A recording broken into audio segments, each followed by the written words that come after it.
hello friends मैं बेगेना सब्जी बनाई आसो आज এটা सिम्पल सब्जी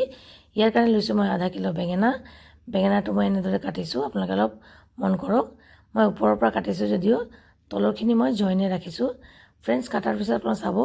এইটো দেখাত ফুলৰ নিচিনা হয় বেগেনাটো এইটো এনেকা ওপৰৰ পৰা কাটিছো যদিও তলৰখিনি মই জইনে ৰাখিছো সব বেগেনাখিনি এনেদৰে কাটি ধুই কিনে মই পানীত তিয়াই দিছো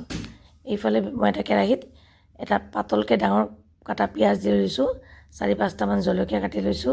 নিমখ নিজৰ টেষ্ট অনুযায়ী দিছো হালধি গুড়ি দিছো মই হাফ স্পুন আৰু জিৰা ধনিয়া গুড়ি দিছো মই 1 টিস্পুন আৰু সৰিয়হৰ তেল দিছো মই হাফ কাপ এই পিয়াজখিনি মই ভালদৰে হাতেৰে মিলাই লৈছো ভালদৰে মছলাখিনি খানি কিনে বেগেনাখিনি ঢালি দিছো লাহে লাহে বেগেনাখিনি মছলাৰ লগত মিলাই কিনে ইয়াতে মই পানী ঢালি দিম হাফ কাপ দি কিনে মই এতিয়া চামুচেৰে ধুনিয়াকৈ লৰাই দিছো লৰাই কিনে গেছটো ফুল ফ্লেমত মই ঢাকি কিনে বহাই দিছো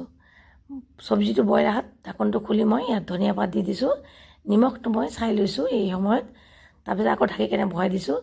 অলপ পিছত খুলি চাইছো যেতিয়া পানীখিনি শুকাই গৈছে তেতিয়া মই এইটো গেছ অফ কৰি দি নমাই দিছো